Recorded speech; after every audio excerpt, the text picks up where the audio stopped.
Hello दोस्तों। आज मैं आपसे अपना एक पर्सनल एक्सपीरियंस शेयर करना चाहती हूँ और ये बहुत ही ब्यूटीफुल एक्सपीरियंस है। अगर आप स्पिरिचुअल सीकर हो तो भी ये आपके बहुत काम आएगा। अगर आप लाइफ में बहुत सारी प्रॉब्लम से परेशान हैं और कभी-कभी सोचते हो कि ये सब रिस्पॉन्सिबिलिटी से भाग जाना अच्छा है, तो भी ये आपके बहुत काम का है। क्योंकि मैं भी इस सेम फीलिंग से गुज़र चुकी हूँ। तो ये बात है करीबन मेरी टीन एज या उससे भी छोटी एज में, कि जब मैं हमेशा सोचती थी कि अटैचमेंट इज़ बैड। मुझे लगता था कि ये सब माया में फंसना मतलब शादी करना, बच्चे पैदा करना, ये सब रिस्पॉन्सिबिलिटीज़, ये सब मतलब एक माया है। और अगर आप ये सब में जाते हो तो लाइफ में आपका जो रियल पर्पस है वहाँ तक पहुँच नहीं पाते। उस टाइम पे मुझे अपने गुरु से मार्गदर्शन मिला। उन्होंने सपने में आके मुझे बहुत सारी चीज़ें बताई जो मैं आज शेयर करना चाहती हूँ। तो उसके पहले थोड़ा बैकग्राउंड स्टोरी बताना चाहूँगी। सो मेरी मुलाकात अपने गुरु से हुई जब मैं बहुत छोटी थी, लगभग 7 साल की एज थी मेरी, जब पहली बार मैं उनसे मिली और जब मैंने पहली बार उनके चरण स्पर्श किए तो मुझे ये जो फीलिंग आई वो unbelievable out of the world वाली फीलिंग जिसे बोलते हैं। जैसे एक सोल रिकॉग्निशन था। मुझे समझ में आ गया कि ये जन्मों जन्म का नाता है। It is not first time we are meeting. जबकि मेरी फिजिकल एज 7 ईयर्स की थी, बट एक सोल की एज वो थी कि जब वो एक फीलिंग से रिकॉग्नाइज कर पाई कि हम बहुत बार मिल चुके हैं और ये मेरे लिए इस जन्म से बहुत, ये जन्म नहीं आने वाले जन्मों में भी उनका साथ है मेरे लिए। मैं बड़ी हुई और जो उन्होंने सिखाया था उस टाइम पे, नामस्मरण, नाम जप, वो सब करते करते मैं बड़ी होती गई, सेवा कर रही थी उनकी। और जब उन्होंने देह छोड़ा उसके बाद में भी उनसे मुझे हमेशा मार्गदर्शन मिला, जहाँ पे सपने के माध्यम से या कभी मेरी क्लियर ऑडियंट एबिलिटी से, जहाँ पे मैं जप कर रही हूँ, मेडिटेट कर रही हूँ और उनकी आवाज़ को मैं सुन पाती थी, उनके इंस्ट्रक्शंस जिससे वो मार्गदर्शन करते थे। और ये बात है लगभग जब मैं 20 साल की थी, जब मेरा माइंड एकदम फिक्स था कि भाई जब ऐसा टाइम आएगा जब मेरे पेरेंट्स मुझे बताएंगे कि तुम्हें अभी तुम्हारे लिए लड़का ढूंढ रहे, तो मैं बाद में उस टाइम पे रिवील करूँगी कि मैं इस सब में इंटरेस्ट नहीं है, मुझे तो ये सब चीज़ों में नहीं जाना है।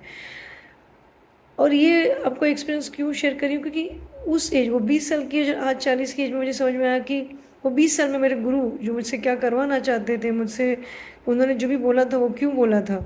जब मैंने अपनी पास्ट लाइफ देखी तो किस तरह से ये सारी चीज़ें कन्फर्म हो गई, वो मैं एक्सपीरियंस शेयर करना चाह रही हूँ आज। वो एक दिन जब मैंने देखा स्वप्न में कि उन्होंने मुझे बताया कि तुम्हारी कार्मिक जर्नी अभी बाकी है और तुम्हें शादी करनी होगी। और ये सुन के मैं बहुत ही हैरान हो गई और मैंने उनको तभी पूछा स्वप्न में ही कि क्यों, मैं तो ये सब चीज़ों में नहीं जाना चाहती। अगर मैंने शादी कर ली तो मैं आपकी सेवा कैसे करूँगी। मैं लाइफ में जो अब तक सोचती आई हूँ कि मेरे जन्म का कुछ पर्पज़ है, वो सब के लिए मुझे वक्त ही कहाँ मिलेगा। पर उन्होंने मुझे बार बार यही बताने की कोशिश की कि तुम्हें लाइफ में जो तुम्हारी कार्मिक जर्नी बाकी है, जो तुम्हारे सोल के लेसन्स बाकी है, जो सीखना है, वो करते ही तुम वहाँ तक पहुँच सकते हो।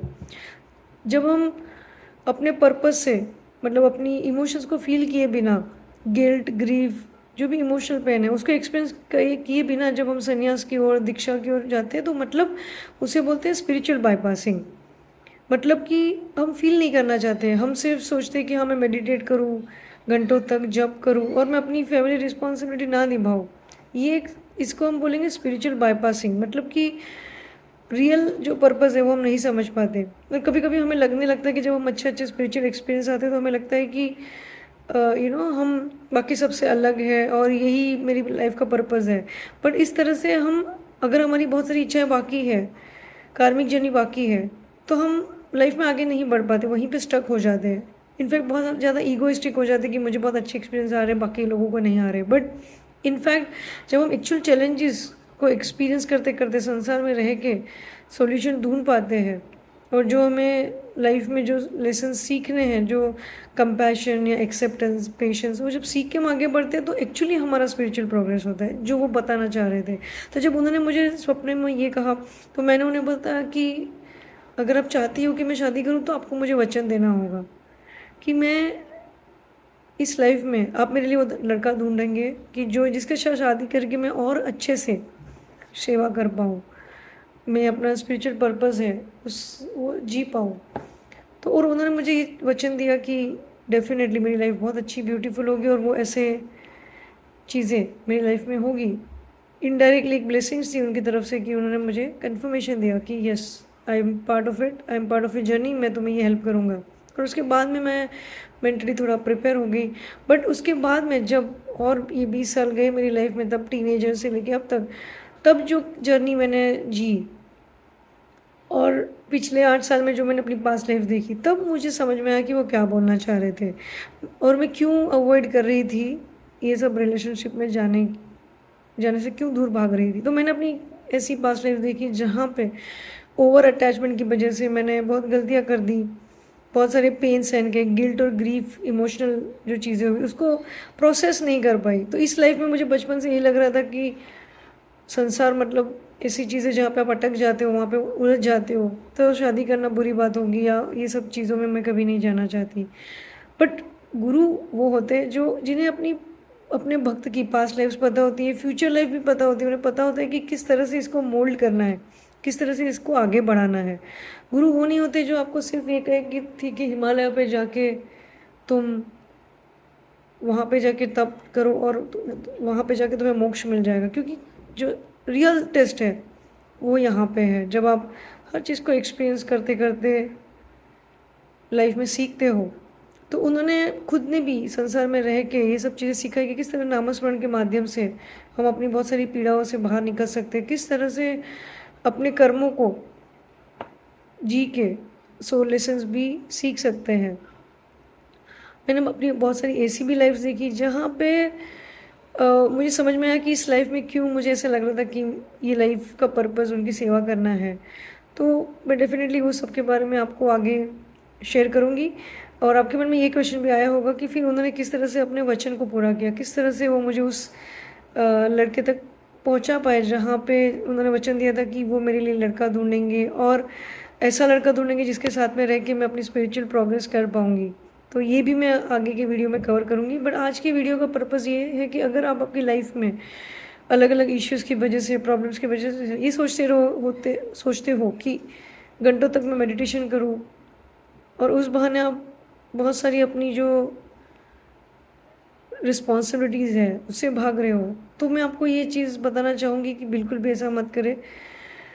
आपके खुद के टाइम पे टाइम निकाल के मेडिटेशन, जप या जो भी आप करते हो आपकी स्पिरिचुअल प्रैक्टिस कीजिए। बट आपकी जो रिस्पॉन्सिबिलिटी है वो जब तक आप निभाते नहीं हो, जब तक आप वो लेसन सीख नहीं लेते, तो आपको दोबारा आना पड़ता है। वही चीज़ को सीखने के लिए बार-बार आना पड़ता है। जब मैंने अपनी वो पास्ट लाइफ़्स देखी तब मुझे समझ में आया और इवन बहुत सारे क्लाइंट की जब past life as a therapist हम ये सेशंस करते तब जाके देखें कि कोई किसी ने संन्यास ले लिया था कोई लाइफ़ में और उस लाइफ़ में अपनी जो भी पर्पस था वो कर नहीं पाया।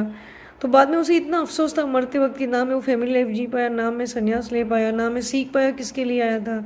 तो ये अफ़सोस बहुत ज़्यादा रहता है और हम हर एक लाइफ़ में वो कैरी करते हैं। तो it is very important for us to know कि जो भी फीलिंग आ रही है वो कहाँ से आ रही है। हम जो भी डिसीज़न ले रहे हैं क्या वो मैच्योर डिसीज़न है या प्रीमैच्योर डिसीज़न है, और इसके लिए हमें हमेशा मार्गदर्शन की ज़रूरत होती है। मैं अपनी लाइफ में बहुत ही भाग्यशाली रही कि गुरु बहुत ही छोटी एज में मेरी लाइफ में आए और उनकी ब्लेसिंग्स रही, उनके गुरु का वो ग्रेस कृपा गुरु कृपा रही। तो मुझे इस लाइफ में उनका मार्गदर्शन मिला था कि मैं अगर अपने खुद के थॉट्स के हिसाब से जाती तो शायद मैं शादी नहीं करती, शायद मैं सोचती कि संन्यास ही राइट आंसर है। बट उसके पीछे का सही आंसर ये था कि बहुत सारी लाइफ फेल होने की वजह से, बहुत सारी पास्ट लाइफ्स में गलतियाँ करने की वजह से इस लाइफ में वो इमोशनल प्रोसेसिंग नहीं हुई थी, उसको मैंने एक्सेप्ट नहीं किया था। तो ये फीलिंग थी। बट क्योंकि गुरु मेरी लाइफ में थे तो उन्होंने मुझे ये मार्गदर्शन किया स्वप्न के माध्यम से, जब उन्होंने देह छोड़ दिया था ऑलरेडी। तो किस तरह से गुरु अपने भक्तों की ध्यान रखते हैं, किस तरह से वो आपको मार्गदर्शन कर सकते हैं, ये एक मैसेज आपको देना चाहती हूँ। तो ये किसी के लिए भी संभव है। आप अगर प्रार्थना करते हो, जप करते हो, तो आपकी लाइफ में अगर ऑलरेडी गुरु है तो आपको डेफ़िनेटली मार्गदर्शन करेंगे, और अगर नहीं है तो डेफ़िनेटली आप ये प्रे कर सकते हो कि आपकी लाइफ में भी उनकी वो कृपा, आप अपने गुरु तक पहुंच सको और उनकी कृपा का एहसास कर पाऊँ। आज के लिए इतना ही। Thank you.